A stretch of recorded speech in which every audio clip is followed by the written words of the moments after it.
ShockwaveSound.com.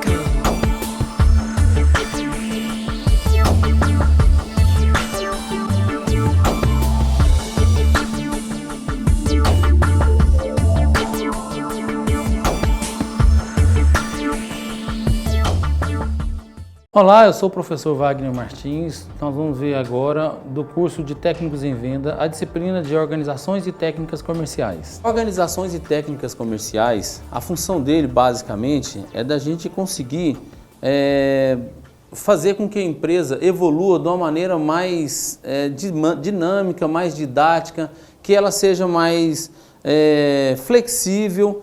Então a gente começa ao longo do tempo a analisar as empresas. E durante aí, praticamente, a ciência da administração começou por volta de 1900, de lá para cá muitas técnicas foram desenvolvidas. E isso ajuda as empresas a serem mais competitivas, a serem mais rápidas, a não serem tão grandes e terem uma lucratividade maior. Então esse é um dos objetivos que a gente vai fazer à medida que quando a gente vai organizando a empresa, a gente começa a perceber que as organizações e técnicas comerciais têm a função basicamente de crescer, de evoluir, de ampliar praticamente essa tecnologia. Imagine que você tem um carro de Fórmula 1 e o seu carro é uma das últimas escuderias e praticamente você não anda, não desenvolve nem nada. Se você criar um processo sistemático de melhoria constante, um processo sistemático de qualidade, de motivação das pessoas e tudo mais, você começa a perceber que esse seu pessoal, que essa sua empresa, ao longo do tempo ela vai fluindo naturalmente até que chega a uma determinada situação que você já tem uma empresa muito grande, aí sim você começa a agregar mais recursos humanos, pessoas que têm conhecimentos maiores, que trabalham mais focados, e aí você começa a ter um grande desenvolvimento. Vamos lá? Vamos então começar a apresentação? Boa aula! Basicamente, uma empresa ela faz basicamente duas coisas. Quais são essas funções? Uma das funções dela é vender e a outra produzir. Ora, imagina, se você tem uma fazenda, se você tem uma padaria, se você tem uma empresa de aeronave, o que ela faz para crescer? Ela precisa vender e precisa produzir. Toda empresa, qualquer empresa tem a necessidade de vender e produzir.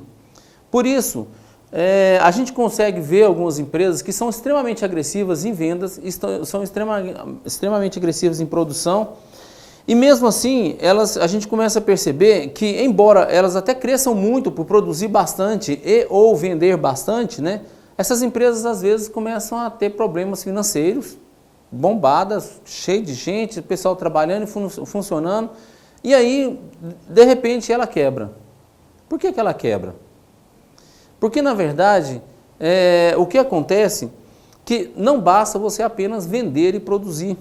Você precisa ter mais recursos que determine para a gente o que vai dar sustentação a essa venda e produção. Você não adianta ser o melhor vendedor do mundo se você não tem os seus recursos que vão dar suporte a essa venda. Não adianta você ser uma pessoa que produz alguma coisa genuína e maravilhosa, sendo que você, na verdade, quando você produz, se você não tem um pessoal te dando suporte nesse tipo de serviço, a sua empresa vai quebrar.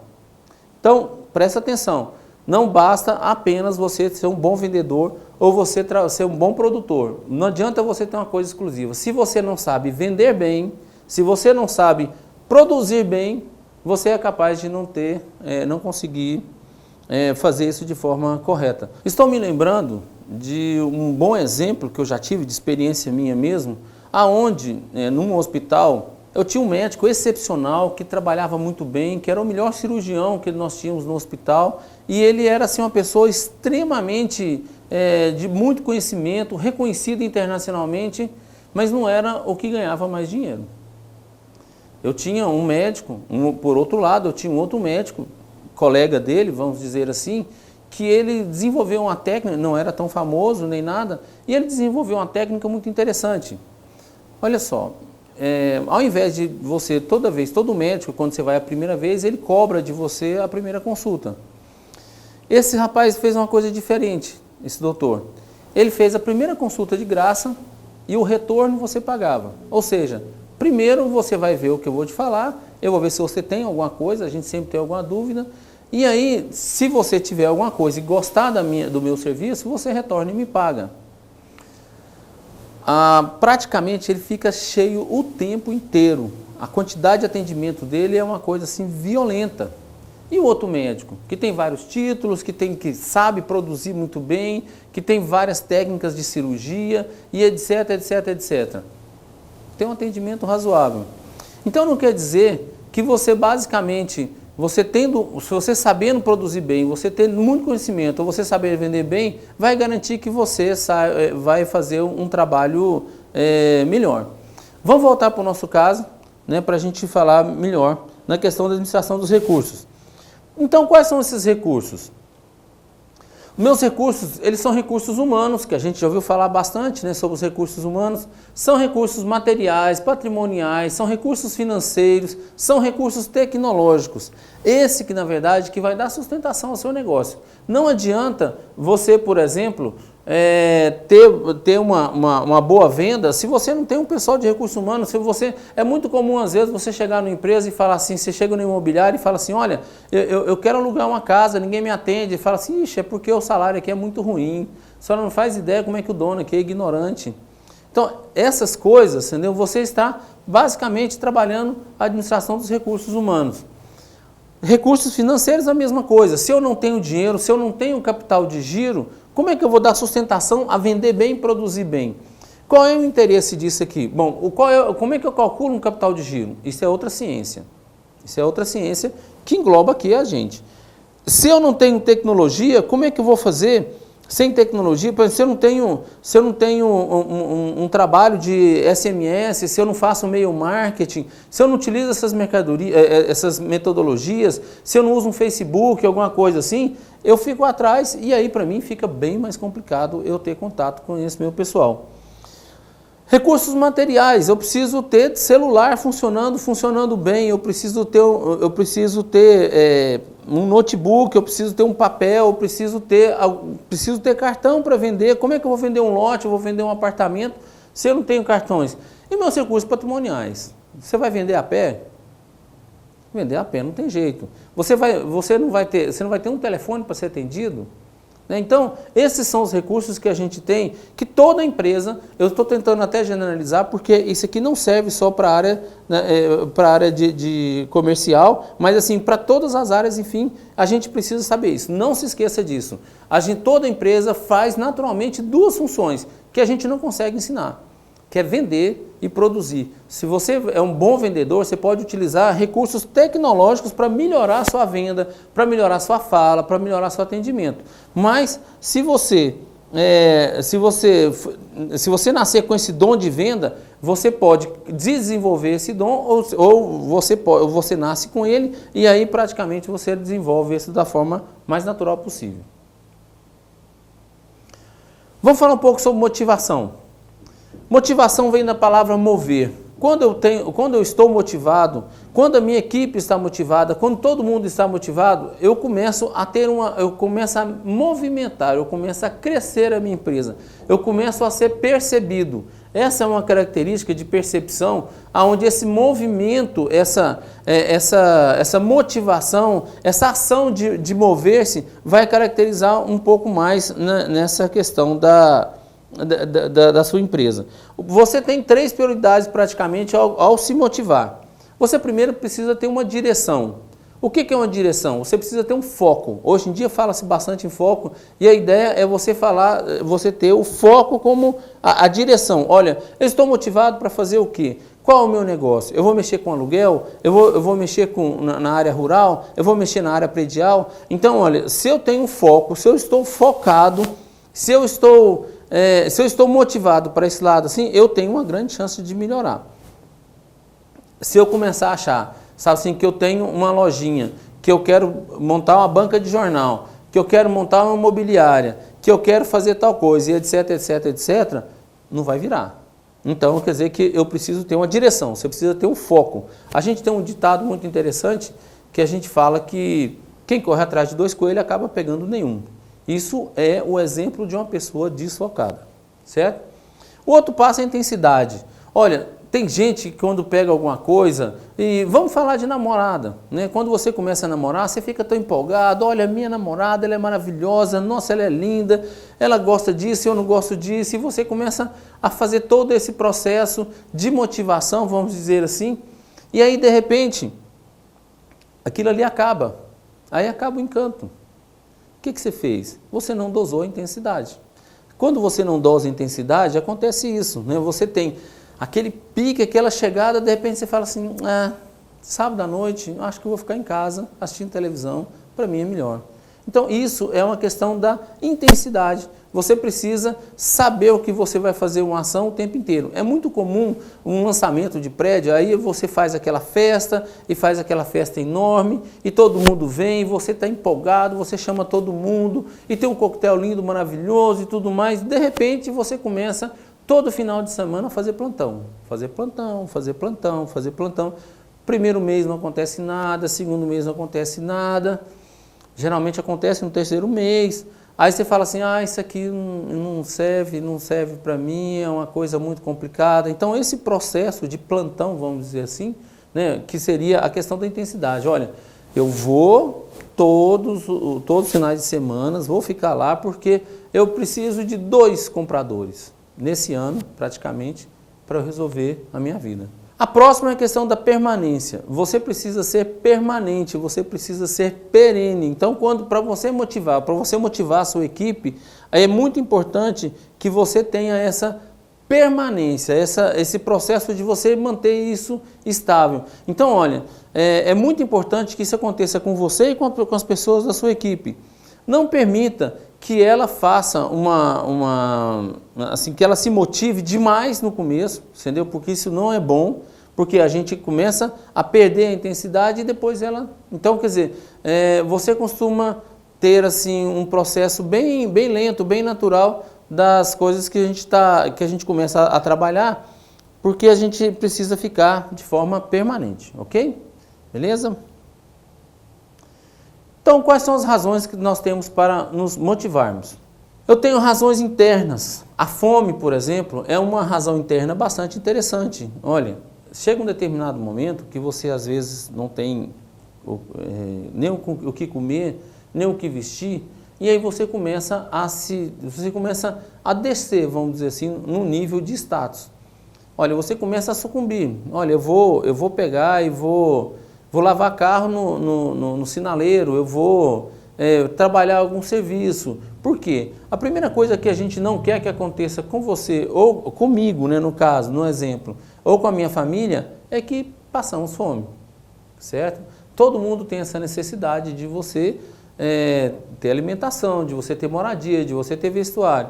Então, essa daqui é uma das motivações que a gente tem para a gente trabalhar. Olha, eu não trabalho, não é porque eu gosto de trabalhar ou empolgo de trabalhar ou a minha religião determina que eu tenho que trabalhar. Não é assim. Na verdade, a gente trabalha porque você precisa de uma qualidade de vida melhor ou até uma subsistência, como no caso aqui, né?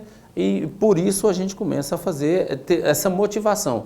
Quando eu estou na lona, sabe, se eu não tenho nada, eu começo a me motivar e esse é um excelente motivo. Muitas pessoas hoje que são milionárias, até hoje lembram o período, e é muito comum você ouvir delas lá, você lembra do período que eles falaram sobre a questão da fome e por isso, com medo da fome, de voltar aonde ele já teve esse exemplo, né, ele começa a trabalhar de forma mais agressiva. Para alguns empresários que estão em situação ruim, eu falo assim, olha, a gente às vezes precisa, quando você está afundando no poço, a gente às vezes precisa encostar no fundo do poço, sabe assim, que é para tomar um impulso para sair da superfície. O que é esse fundo do poço? Você chegar e falar assim, cara, eu já vendi meu carro, já vendi não sei o quê, eu não tenho como alimentar minha família na próxima semana. Aí você tem uma motivação, aí você tem gás, aí você vai para cima, certo? Tem uma outra forma também para a gente, que são motivações externas, por exemplo, que eu citei aqui o exemplo aqui do poder, né? Tem uma música da Rita Lee que fala que quanto mais tem, mais quer, né? E eu acho interessante porque ela está falando exatamente sobre isso. Ela está falando o seguinte, olha, o poder, as benesses que você tem, a autoridade, o status que você tem, à medida que você tem poder, vai ficando tão interessante que hoje em dia é o fator mais motivacional para a gente trabalhar uma questão de status. É você ter uma roupa de marca, é você ter um carro do ano, é você ter uma casa, uma mansão com piscina e fazer churrasco com os amigos e tudo mais. Isso me dá poder, entendeu? E o poder me motiva.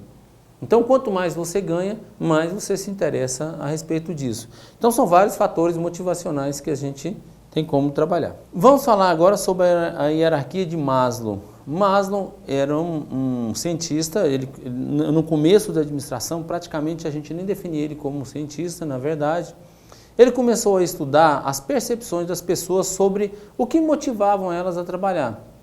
E aí ele começou a fazer uma entrevista com várias pessoas de vários níveis, praticamente.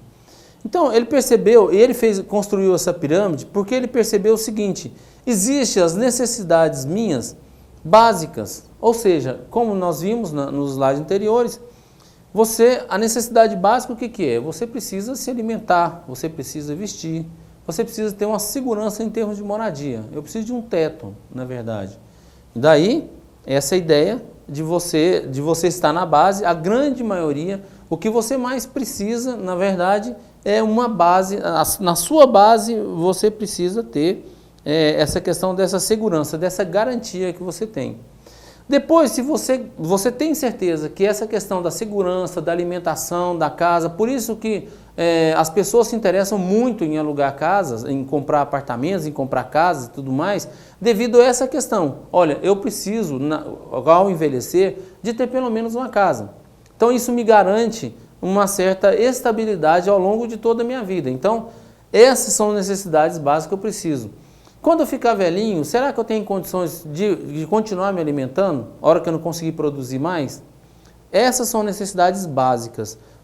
Praticamente, aconteceu há muito tempo atrás, um exemplo que assim me recorda agora, de um advogado lá nos Estados Unidos, quando aconteceu aquele furacão Katrina, lá em New Orleans, um advogado, um rapaz bem corpulento, ele chegou e deu um soco na mandíbula de um menino que chegou a quebrar a mandíbula do menino, que ele estava roubando dele uma garrafa de 2 litros. Ele estava roubando do menino. Por que ele fez isso? Porque são necessidades básicas, né? Que depois procuraram ele, é um advogado formado e tudo mais, ele falou assim, a minha família tinha praticamente 3 dias que não bebia água, sabe? E eu tentei pedir água para o menino e ele falou assim que não ia dar. E aí me deu um negócio e eu acabei fazendo isso. Então, quer dizer, essa é uma necessidade básica, é o que geralmente, não na grande maioria, mas justifica os roubos, né? Se eu não tenho mais como trabalhar, se eu não tenho mais como produzir, minha família precisa dessas necessidades, o que eu vou fazer? Vou roubar. Vou roubar para pegar comida, vou roubar para ter uma certa segurança. Bom, falando em segurança, o que eu faço? Se as minhas necessidades básicas são atendidas, se eu tenho certeza que eu consigo viver alimentado, bem protegido e tudo mais, o que agora falta fazer? Agora me interessa segurar, garantir o meu patrimônio. Então tem pessoas que se motivam para ter segurança. Olha, eu quero trabalhar mais, eu me motivo e vou trabalhar mais para que o meu carro seja blindado, por exemplo. Então isso, o que vai me motivar é eu ter essa segurança. Eu quero trabalhar mais porque eu quero colocar um sistema de TV, de circuito interno na minha casa, uma cerca elétrica como proteção. Bom, depois você passa para as suas necessidades sociais. As necessidades sociais são as necessidades que você tem de se apresentar ao seu público. Olha, eu tenho um grupo de pessoas na minha igreja, no meu time de futebol, enfim, em qualquer local, e eu tenho o interesse de me apresentar bem. Eu não quero chegar lá com o carro todo estourado, não quero... Então, as pessoas você quer que as pessoas te vejam bem. Depois vem a questão do status, né? É interessante, as pessoas às vezes trabalham e começam a comprar bastante, se motivam para isso, por uma questão de status. Você tem uma caneta importada, que é muito cara, e a pessoa reconhecer esse produto. Você tem uma camisa de marca, você tem um tênis de marca, e o pessoal reconhecer que esse tênis é um tênis de R$1.000, por exemplo, né? Então, essa é uma motivação que a gente tem. E a maior de todas é a questão da autoestima, né? Quando você vai no restaurante e o maître, o garçom te reconhece lá da frente, vai e faz questão de abrir a porta para você e aí te acomodar bem, colocar você no primeiro local. Ou você vai no teatro, por exemplo, e você é colocado numa área especial. Então, muitas das pessoas procuram essa questão da autoestima. Isso aqui tudo está na gente. Tá? À medida que a pessoa sai de uma situação básica, ela começa a ter mais motivações. Para você ter uma ideia, alguns veículos você pode ver que o pessoal fala muito mais no freio ABS, no airbag, na célula de proteção. Por quê? Porque a pessoa, ele sabe que ele está vendendo para uma classe social um pouco mais avantajada e que você está procurando segurança. Certo? Então, se você quando vai vender, por exemplo, um equipamento, um apartamento, e você percebe essa característica no seu cliente, você identifica mais ou menos que nível que ele está, é a questão de status, venda o apartamento como status, venda a casa como status, por exemplo, entendeu? Se ele está na questão, na parte básica, eu estou vendendo lá, sei lá, a minha casa, a minha vida, o que ele está querendo? Olha, ele está querendo, se ele está comprando isso aqui, ele já saiu da fase básica, ele está precisando de segurança, venda segurança. Olha, aqui é um setor, é um bairro tranquilo, um bairro calmo. Aqui, desculpa, aqui eu tenho, as pessoas aqui são todas vizinhas, são todas amigas. Isso me dá uma segurança, isso me fala que eu estou numa prole. Ok? Vamos falar sobre a teoria da expectativa?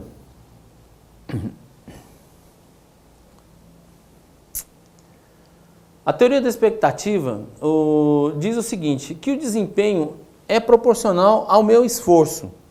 Olha, se eu estou focado, estou me esforçando, eu gero um desempenho em cima disso. Então, quer dizer que quanto mais focado, quanto mais força eu aplico, quanto mais motor, vamos dizer assim, eu aplico, eu aumento o meu desempenho. E que o esforço é proporcional à importância que dá o resultado.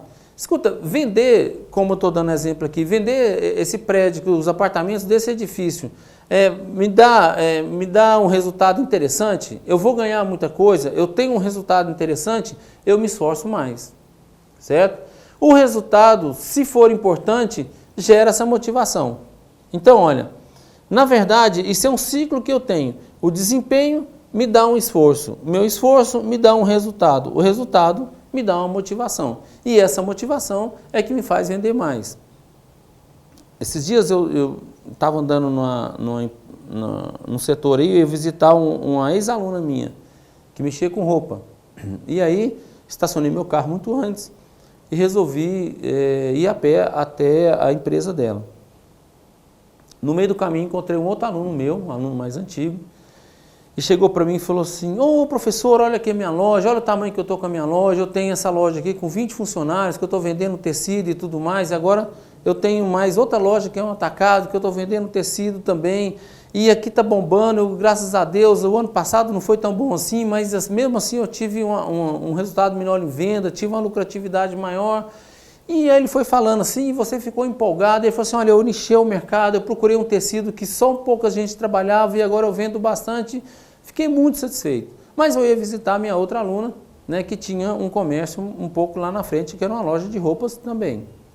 E aí eu cheguei para ela lá e falei assim, olha, e aí, como é que tá aqui? Era uma lojinha pequena. Aí ela falou assim, tá muito ruim, sabe assim, ninguém compra de mim, todo mundo tem o mesmo preço, e na verdade, assim, a concorrência aqui é demais, tem uma pessoa da frente que parece estar comprando produto da China, e está muito ruim, esse mercado não presta, esse mercado é muito ruim e eu estou pensando em desistir. Ué, mas há 3 quadras atrás, eu estou com uma pessoa falando do mesmo segmento, a mesma coisa, do mesmo bairro, praticamente igual a tudo, a diferença é a questão da motivação, a diferença é a questão do desempenho, é a questão do meu esforço que eu faço. Essa pessoa já estava andando, já estava procurando gente nova, já estava comprando coisa até da China, sabe assim, porque ele já estava procurando novos mercados, novos produtos, enquanto essa menina, ela chegava e ficava parada, né, assim, aguardando que as coisas mudassem. Olha, se eu não tenho esforço, na verdade, né, eu não vou ter motivação, não vou ter resultado, e aí, enfim, essa é a teoria da expectativa. Então, quando você gera uma expectativa, quando você tem um foco, né, você está motivado, aí sim você consegue fazer com que os seus resultados sejam bem melhores. Vamos falar sobre tipos de grupos. Os tipos de grupos são interessantes para a gente definir como é que você vai levar a sua empresa, ou como é que você vai levar o seu negócio. De um lado, eu tenho um grupo que são chamados meus grupos formais. O que são grupos formais? Olha, eu tenho uma formalidade no atendimento. Eu tenho um conselho, eu tenho uma diretoria, eu tenho uma presidência, eu tenho os meus departamentos, departamento financeiro, departamento fiscal, enfim. E aquilo ali está muito bem definido porque são controles formais. Numa estrutura formal, que às vezes há necessidade de você tem a coisa extremamente rígida. Uma pessoa lá do contas a receber não pode falar com o financeiro. Ela tem que falar primeiro com o gerente de finanças, que vai falar com o diretor financeiro, que vai falar, por exemplo, com o presidente. Então, ele não pode chegar direto e dar a gente chama de bypass, né? Bypassar e chegar no presidente e falar assim, presidente, a gente não tem dinheiro mais para receber. Essa é uma estrutura formal, ela precisa ser assim devido à quantidade de pessoas e tudo mais. Por outro lado, a gente tem uma estrutura que é informal. Uma estrutura informal, eu estou dando um exemplo aqui da família, né? Onde a informalidade impera. Ou seja, é quando você chega e fala assim, mãe, eu posso ir para o cinema? Ela fala assim, não sei, pergunta para o seu pai. Aí você chega e fala assim, pai, eu posso ir para o cinema? Ele fala assim, não sei, pergunta para sua mãe. Aí o que você faz? Você chega e fala assim, mãe, meu pai falou que pode. Ela, então pode. Quer dizer, a informalidade, às vezes, te dá uma flexibilidade muito grande, entendeu? Mas tira, nesse exemplo aqui, ele tira o controle. O controle. Então, por mais informal que seja um exemplo da família, o ideal é que você chegue para sua esposa, para o seu marido, enfim, e chegue e fala assim, olha, educação, alimentação, sou eu que falo. Lazer e etc, é você que fala. Então, se você determina isso, você está criando uma certa formalidade numa estrutura que deveria ser informal, certo? Então, essa formalidade às vezes é necessária. Está lembrado da benção? Que a gente chegava e pedia benção aos nossos tios, aos nossos pais? A benção é uma forma de você bater continência, né? É uma forma de você explicar que, olha, embora seja uma coisa bem leve, bem suave, bem tranquila, todo mundo aqui no sofá e tal, a benção fala que, na formalidade, quem é o chefe, né? Ou as pessoas que são cabeças daquela estrutura, ok? Então, a gente precisa definir esses grupos segundo esse processo. Vamos falar um pouco sobre o processo de execução? Consiste em realizar atividades para fornecer produtos, serviços e ideias. Então, eu preciso ter uma execução, eu preciso executar. Lembra do primeiro slide de vender e produzir? São as pessoas que estão executando. Então, eu preciso ter essas atividades mais bem definidas. Bom, eu tenho também o meu processo de planejamento. No meu processo de planejamento, eu tenho que... A ideia de você planejar é você fazer um plano, né? Um avião, por exemplo, jamais ele pode sair de um lugar para o outro sem fazer um plano de voo, certo? Hoje em dia, até o termo plano de voo, existem até técnicas chamadas de plano de voo, voo da empresa no caso, né? Se limita a isso também. Então, você fazer um planejamento é você fazer um plano, é você tentar antever o que pode acontecer, ou a gente chama de mitigar, ou seja, é uma forma de você reduzir os problemas que podem acontecer. Por exemplo, no próximo ano, vai ter inflação ou não vai ter inflação? A gente vai ter ainda um aumento grande de venda no mercado imobiliário ou não vai ter essa venda no mercado imobiliário? Como é que vão estar as pessoas? Então, eu preciso fazer um planejamento e antever essas coisas antes da minha execução. Então, numa estrutura de empresa maior, você precisa ter um pessoal que planeja, geralmente são diretores e tudo mais, e pessoal que executa. Então, é muito comum você ouvir um cargo que fala assim, olha, aqui tem um diretor executivo, né, ou um diretor de planejamento. O diretor executivo, ele executa as coisas. Então, ele está lá para resolver, para fazer as coisas acontecerem, para vender e para produzir, certo? Um diretor de planejamento, que pode ter várias definições, ele tem a ideia de quê? De ficar direcionando e apontando para onde a empresa Vai. O outro é um processo de controle. Bom, se eu planejei algumas coisas e tem alguém executando, essa pessoa está executando exatamente da forma que eu planejei? Se não está, por quê? Porque falta controle. E aí, nesse controle, você vai ouvir algumas ciências, como a questão da gestão da qualidade, né, que a função dela é controlar, ela normatizar, ou seja, colocar norma praticamente em tudo. A norma define uma questão de controle. Como é que é o procedimento de compra dessa empresa? Primeiro você pega um documento tal, solicita a compra, vai no estoque. Então você tem todo um processo de normatização. Em cima desse controle aqui, eu começo a ver o seguinte, olha, o pessoal está fazendo exatamente o que foi definido? Esse controle hoje, a gente tem várias técnicas, tem várias ciências em cima disso, balança scorecard, KPI e por aí vai. Todas essas técnicas servem para quê? Para atender o que foi planejado e para que a execução faça de forma correta. Então, olha, aqui também eu tenho uma hierarquia, dessa forma é uma pirâmide de cabeça para baixo, onde a execução é o último. Quanto mais você planeja, né, menos você tem custo para se executar, certo? Isso é uma máxima.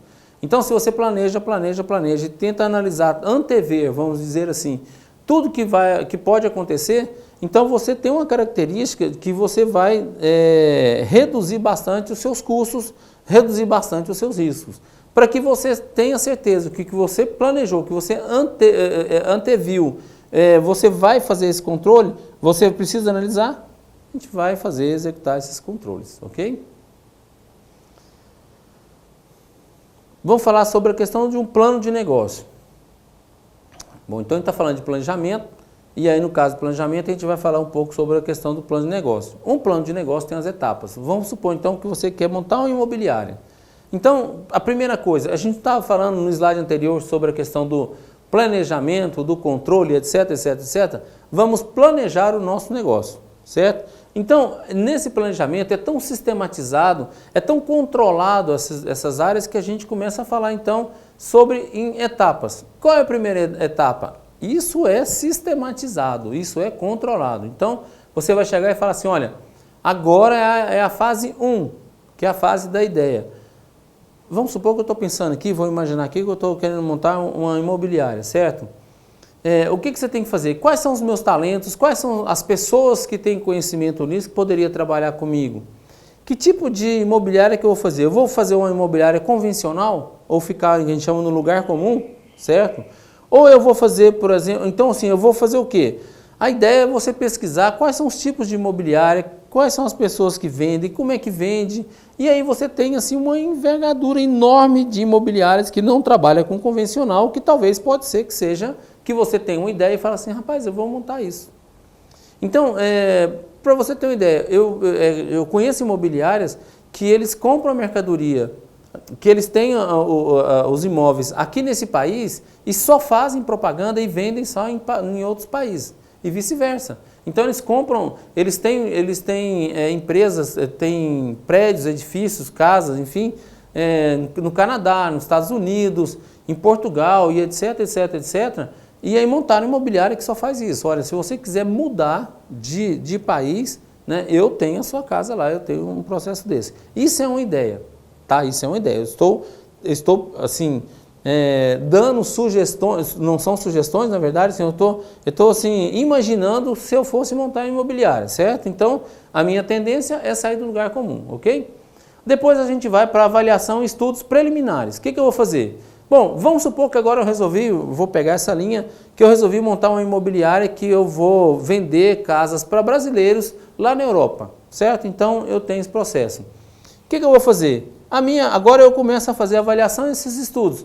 Vamos fazer pesquisa? Tem muita empresa que faz isso aqui no Brasil? Bom, sem pesquisa agora, imaginando aqui, acho que não, não deve ter muitas, mas com certeza tem. Vou procurar. Na minha cidade, na cidade que eu estou agora, nesse momento, entendeu? Tem alguma pessoa que faz isso? Não, talvez não. Eu acredito que eu não me recordo de nenhuma. Bom, então, olha, a minha ideia da fase 1 está começando a ficar interessante. O que mais eu posso analisar? É difícil fazer isso? Que legislação que eu tenho? Aqui tem um cartório de registro de imóveis. Lá tem um cartório de registro de imóveis também. Como é que funciona esse sistema de compra e venda? Como é que funciona esse negócio de eu depositar o dinheiro aqui e cair lá e a pessoa passar para mim? Qual é a garantia que eu tenho? Então são todos os processos que eu imagino. Tem concorrência? Eu sei que lá em São Paulo tem uma empresa que faz isso. Vou lá em São Paulo, visito a empresa, vejo como é que eles trabalham, qual é a forma, quais são as dificuldades, e aí eu começo então a ter estudos preliminares. Vamos para outra fase. Eu vou preparar o meu negócio, eu vou descrever, vou colocar tudo na minha empresa, certo? E vou falar assim, olha, qual que é a missão dessa empresa? Para que ela serve? Ela vai fazer o quê? Qual é a visão que eu tenho dela aqui para frente? Quais são os meus fatores críticos de sucesso? Quais são os departamentos que eu preciso? Eu vou precisar ter um vendedor lá, ou um captador lá na Europa, que seja. Eu vou precisar ter um captador aqui. Qual é o perfil de cliente que eu quero ter? Qual é a faixa financeira que eu vou querer fazer em cima disso? Então, tudo isso aqui tem que estar descrito. Qual é o meu produto? Vender casas, lotes da Europa para brasileiros. Ok, então está definido. Mais uma vez, isso aqui eu estou só pegando esse exercício aqui para a gente imaginar como um plano de negócio, ok? Quarta etapa, eu vou fazer a implementação. Aí sim, eu vou no contador, vou registrar minha empresa, vou abrir minha empresa.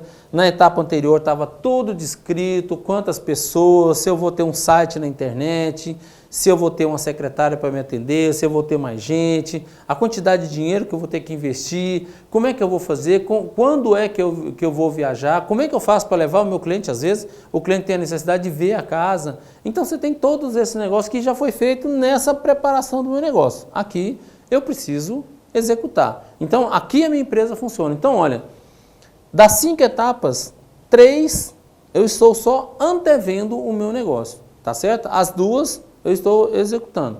Finalmente, eu começo a entrar. Depois de você, lógico que no começo você fala assim, nossa, eu queria vender lote baldio lá na Europa, e isso não dá certo, sabe assim, porque a pessoa tem que ver e tal, não vamos vender mais lote. E eu queria vender apartamento também, mas apartamento tem uma legislação que não permite, não vou vender mais apartamento. E aí você começa a criar uma rotina e fala assim, não, aqui eu só vendo casa em beira-mar, só vendo casa na Espanha, em Portugal, porque os outros lugares a legislação não permite. Enfim, à medida que você vai funcionando, você vai determinando e reescrevendo essas etapas que você tem para fazer, e você começa a definir através de um planejamento estratégico, que ele é anual, e vai redefinindo isso. Então, isso a gente chama de uma forma virtuosa, né? Assim, ela é circular e virtuosa. Então, à medida que você vai melhorando, você vai aprimorando o seu negócio, ela começa a entrar na execução regular, ok? Vamos falar agora sobre fatores críticos de sucesso. O que é um fator crítico de sucesso da empresa? É o que uma empresa, basicamente, ela precisa para sobreviver. Você não vive, a sua empresa não consegue sobreviver sem essa parte que é crítica. Deixa eu dar alguns exemplos para vocês. Numa frutaria, por exemplo, a fruta está em boas condições, ela é crítica. Você não consegue montar uma frutaria onde a sua fruta está toda podre, está toda velha, né, já está ultrapassada. Enfim, não tem como. Isso é crítico para o seu negócio. Deixa eu pegar um outro exemplo fora da nossa área. Por exemplo, você monta um bar, né? Você vai montar um bar e a cerveja, sei lá, a bebida está sempre quente. Isso é crítico para o seu negócio. Se você conhece um bar que vende refrigerante, que venda cerveja, enfim, quente, marca um ano para ela, porque isso é crítico para o seu negócio, ok? Então, mais ou menos continuando o nosso exemplo, os fatores críticos de sucesso, na verdade, vai determinar o que é vital ou o que é importante para ela. O que acontece? Acontece o seguinte, quando você coloca o nome na sua empresa, você dá um nome para ela, certo? O nome já carrega uma ideia de coisa crítica, que são os meus fatores. Se a minha empresa é um hospital, né, o atendimento, você salvar a vida, você estabilizar problemas, né, é crítico de sucesso, ok? Essa ideia dos fatores críticos de sucesso é que vai caracterizar a presença da sua estrutura no seu planejamento. Então, o meu fator crítico de sucesso vai me dar uma estrutura para me orientar a minha empresa daqui para frente. Então, eu preciso ter um planejamento, eu preciso planejar em cima dessas ideias dos meus fatores críticos de sucesso. Para isso, a gente precisa ir para o monitor. Vamos falar então sobre esses fatores críticos de sucesso. Mais uma vez, fatores críticos de sucesso são os fatores que a sua empresa não pode deixar de ter para que ela exista. Certo? Isso independente que seja engenharia, que seja um hospital, que seja uma fazenda. A gente tem, ou que seja uma frutaria, né, ou uma padaria, como eu dei o exemplo. Então, quais são, para você encontrar esses fatores críticos de sucesso, para você saber o que não pode faltar na sua empresa, que senão a sua empresa vai sucumbir, o que primeiro eu tenho que fazer? Pesquisa de mercado, certo? Bom, eu vou seguindo um exemplo que inventei aqui agora, que a gente vai montar uma imobiliária internacional, de compra e venda de outros países. Então, o que eu tenho que fazer? Eu tenho que fazer uma pesquisa de mercado, primeiro para ver se eu tenho gente que vai comprar isso, certo? Adianta eu montar alguma coisa que eu não tenho pessoa suficiente? Não adianta. Adianta você, imagina, eu vou montar uma loja onde eu vou fazer pastéis de piqui. Eu vou fazer isso lá em São Paulo, certo? A grande maioria não sabe nem o que é piqui em São Paulo. Então, o que eu vou fazer? Eu vou montar, eu não tenho demanda para isso, eu não sei onde é que moram os goianos lá em São Paulo, e a minha loja, a minha pastelaria de pastel com piqui vai quebrar porque eu tive um problema na minha pesquisa de mercado, ok? Embora os meus fatores críticos de sucesso tenha sido relevante, para que eu construísse o fator crítico, eu preciso fazer uma pesquisa de mercado, certo? Atendimento de uma necessidade. Vamos voltar ao caso da minha imobiliária, que é melhor do que a gente ficar falando de piqui, né? Na verdade.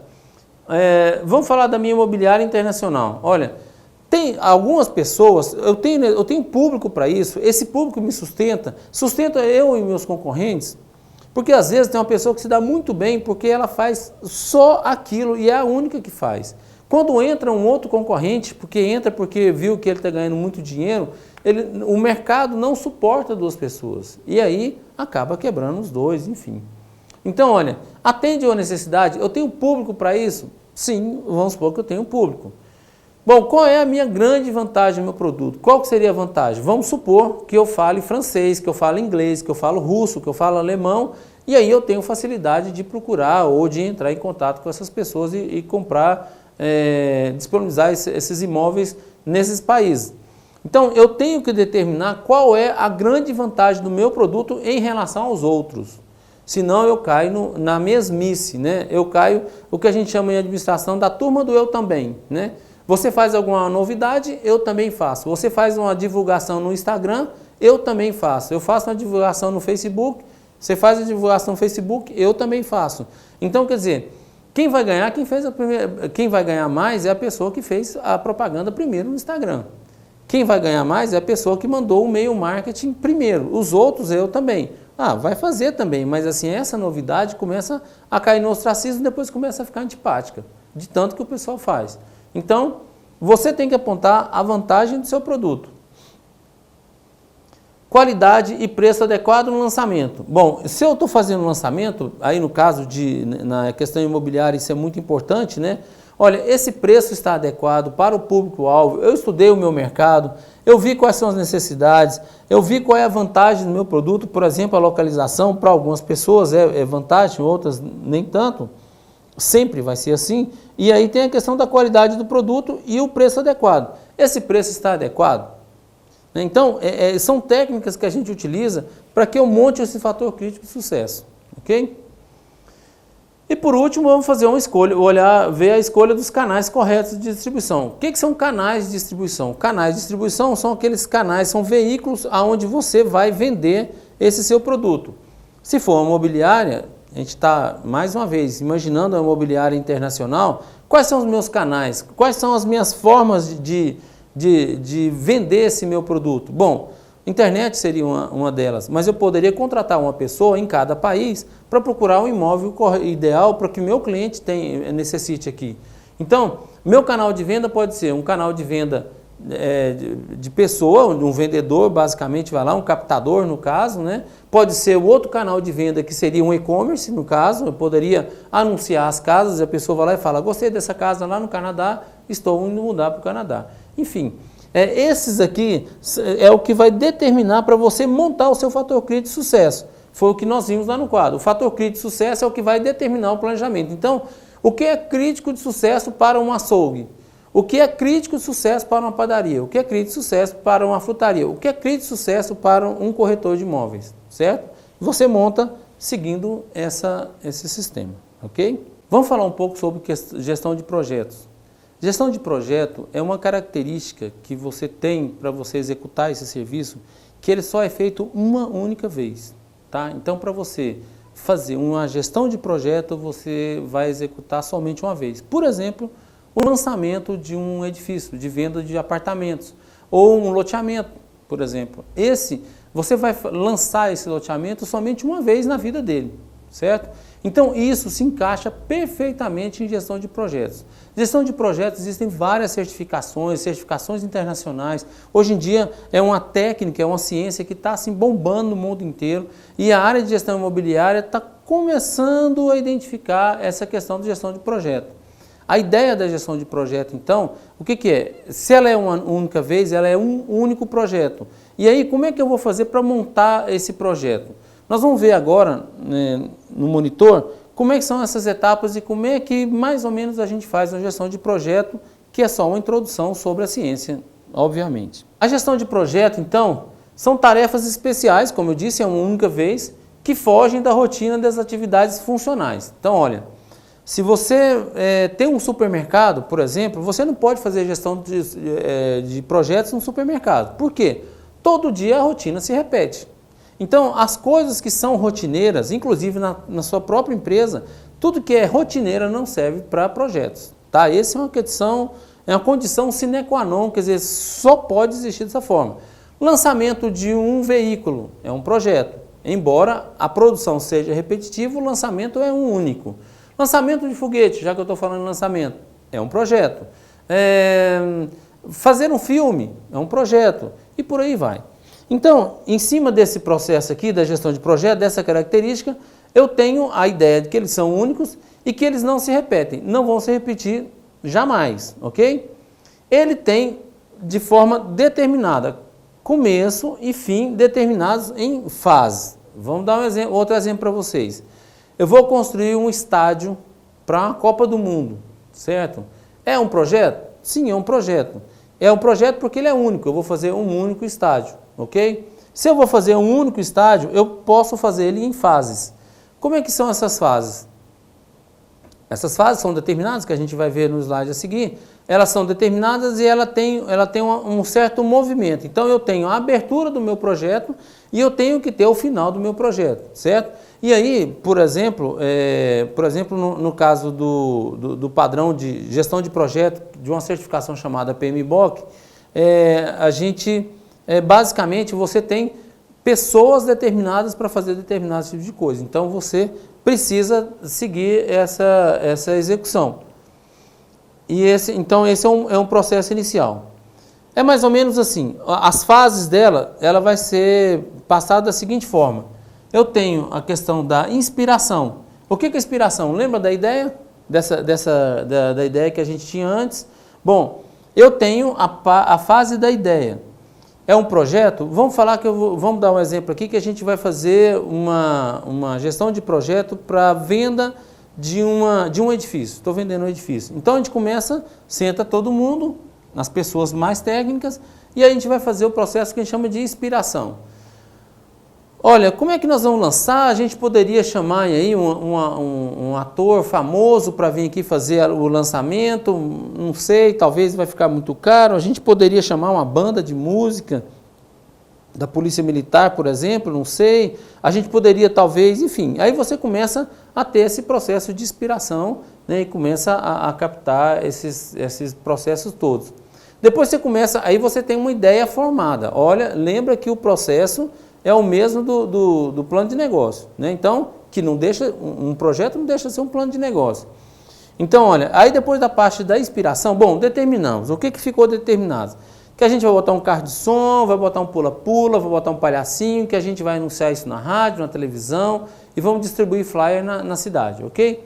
Então a gente começa a fazer a concepção.